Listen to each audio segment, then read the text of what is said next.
An Iranian drone strike on a cargo ship in the Strait of Hormuz near the coast of Oman is raising new concerns about the fragile peace deal reached between the U.S. and Iran just last week. Secretary of State Marco Rubio reassuring Gulf allies that their security is a priority. We want to ensure that in any decisions that are made throughout this negotiating process, the interests of our partners and our allies in the region are always taken into account. That there is no part of this deal that's undertaken that in any way undermines the security, the stability, or the prosperity of any of our partners in the Gulf region. And he says he was going to listen more than speak. So here, what we can do and expect over the next 60 days is retired four-star general, Fox News senior strategic analyst, chairman of the Institute of Study of War, General Jack Keane. General, when that drone struck, what were you thinking? Well, it didn't surprise me at all. I mean, because the reality is, Iran, when they look at the Straits of Hormuz and what they were able to achieve when they first shut it down on 2 March, just several days after the war began on February 28th, and then we went to a ceasefire several weeks later on April the 8th. They achieved something with that, and that is stuck in their head. They believe this gives them geopolitical advantage over their adversaries, the Gulf states in the region, and also some leverage with the United States. And remember, the MOU, while everything is in the future in the MOU over the 60-day negotiation period and then some, in terms of all things nuclear, ballistic missiles, support for proxies, and the list goes on. But the deal, an agreement that was struck, was over the Strait of Hormuz in the MOU. And that certainly is that it's supposed to be open, all lanes, clear the lanes that are not clear, and no administrative control whatsoever. And here, Iran is doing 2 things.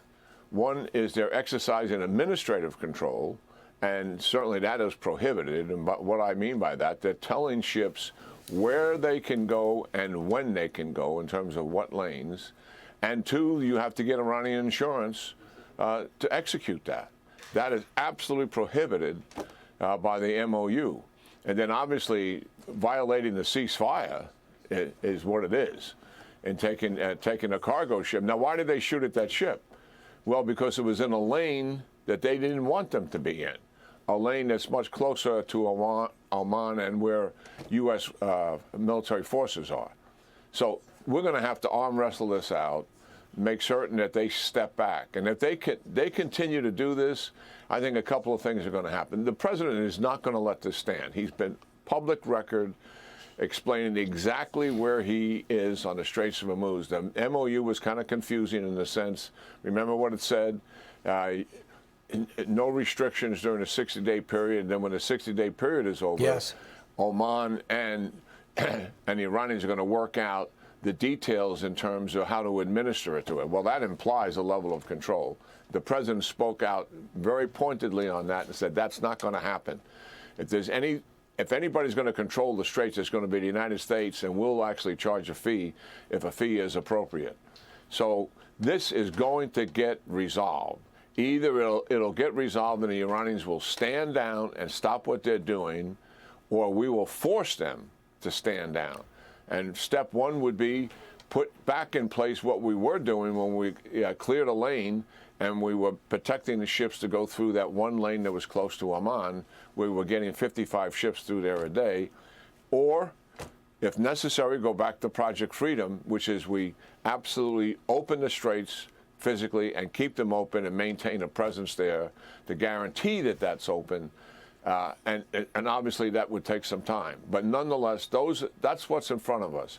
Step 1, I see the president putting his foot down here and telling him to knock it off. And if that is not enough, right, then we're going to move into the phases I think I just mentioned to you. So, General, they are doing some research around the globe to find out how much they should charge. And you mentioned the insurance, the Iranian insurance you got to get. And that is in direct contradiction with the Secretary of State said and what the Vice President said in the past. I hope they're relaying this accurately to the President, what is actually going on as opposed to what he'll tolerate. The other thing to keep in mind, too, is that Oman is supposed to be an ally. Why don't they just put out a letter saying we will not charge for anything in the Strait?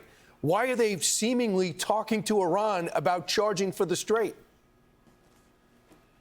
Yeah, that doesn't make any sense either. And obviously, we can leverage them to do just that if that's necessary.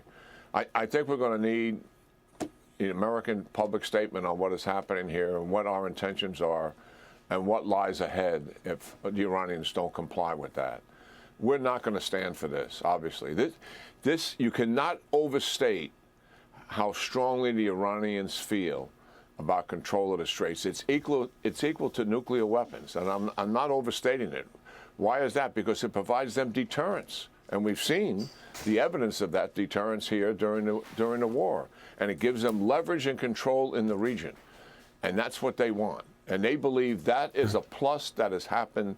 Most everything that's happened to them is a negative as a result of the war, but they see this as a plus as a result of the war, and they want to hold on to it. And we are not going to let them do that. We will have to take it away from them if necessary, if they don't voluntarily give up control. I hope there's a plan in place. General Jack Keane, thanks so much. Appreciate it. It's going to be very critical days through the weekend. Thanks so much, General. Be sure to like and subscribe for all the Fox News latest on YouTube and catch full shows streaming now on Fox One.